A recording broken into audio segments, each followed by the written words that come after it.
Hello everyone and welcome back. Now that we know what a JSON Web Token is and how to use it, let's take the concept and apply it here to the user session management of our application. Our server is going to be completely stateless this time. We don't have here the session store. Let's start with the functionality for signing up a new user. So we are going to go here to the server, to the create user route. Here at the level of the security utils file, we have already imported here the private key file and the public key. This is a RSA public and private key pair. You can generate these with online tools, for example, or if you install OpenSSL. There is nothing specific to these keys so that they could only be used for signing JSON Web Tokens. These are generic RSA keys. If you want to use your own keys, I suggest that you use this website here, or if you simply look for online RSA key generator, any of the generators will work well. For your production application, it's better to use a key size of 248, hit generate new keys, and you have here a pair of private keys. It's not recommended to use these keys in production. Instead, it's better to generate the keys locally in your machine using a command line tool such as, for example, OpenSSL. It's very important not to take keys from public internet services. This is just for test purposes. Let's then take these public and private key pairs and we're going to use this to implement our user authentication services. Now, the first thing that we're going to do is we're going to create a JSON Web Token with a given expiration, and then we're going to store it here at the level of the session ID cookie. We often hear about JWTs as an alternative to cookies, but here we can see that a cookie is just a storage mechanism.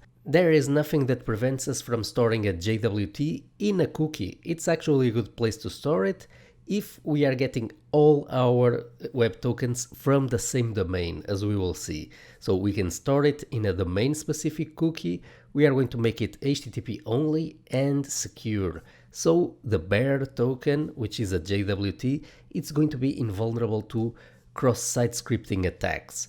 Even if someone manages to inject JavaScript in our application, they would still not be able to steal the JSON Web Token, which represents the user session. We are going to come back later in this course to this mix between cookies and JSON Web Tokens. Right now, let's replace this to-do here with our implementation. We are going to create here a new function, and we are going to call it create session token. The only argument that we need to pass to this function that we are about to define is the user ID. So this function is going to create a JSON Web Token that is going to be assigned here to our session token. Let's implement it here at the level of the security utils file. We're going to export a function. We're going to call it create session token. It's going to take one argument, which is the user ID. Now let's see how we are going to create the JSON Web Token. We're going to be using the same library that we were using before. If you want to learn more about this library, this is a Auth0 MIT licensed library called Node-JSON Web Token. So you have here on GitHub the documentation for the library in case you need it. We're going to be using it here to generate the JSON Web Token. We are going to do jwt.sign. So it's the same API that we were using before. Because we are not going to be needing any specific attribute other than the subject, let's pass it in, for example, an empty payload. We are going to pass as the second argument the private key needed for signing new JSON Web Tokens, and the third argument is going to be an options object. The first option that we will be using is the algorithm. So if we don't pass in an algorithm, then instead of using RS-256, which takes two keys, public and private, we would have accidentally been using HS-256. And this would not work. So the correct algorithm is RS-256. We are going to expire the JSON Web Token using the expires in property. We are going to define here this session duration, which is a comfortable session duration so that the token does not expire all the time, but you will still be able to test the expiration functionality in our application without waiting too long.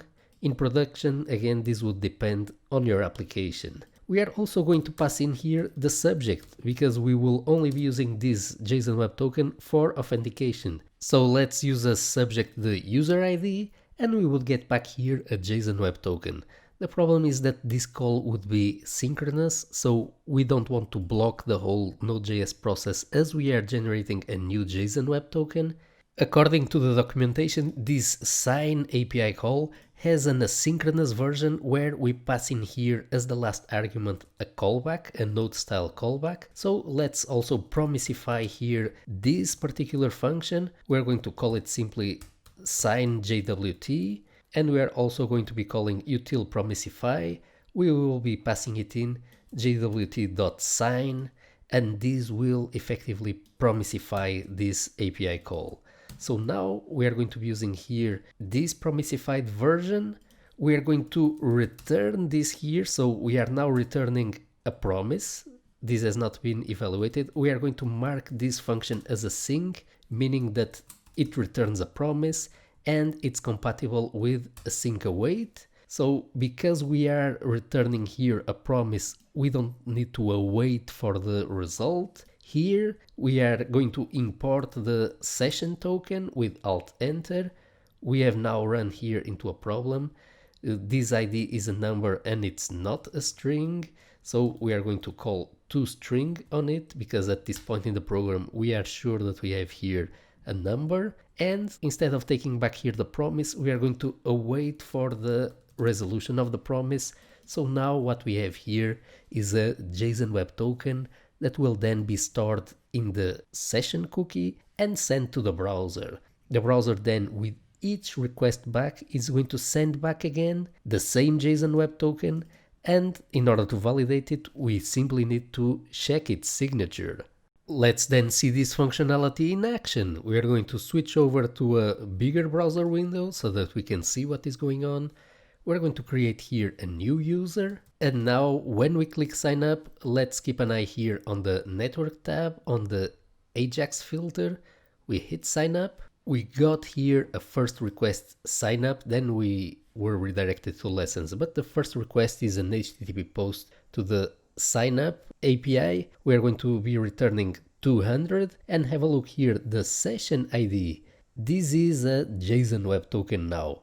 So if we switch over here to the application tab, to the cookies, we can now see that as the session cookie, we are storing a JSON Web Token.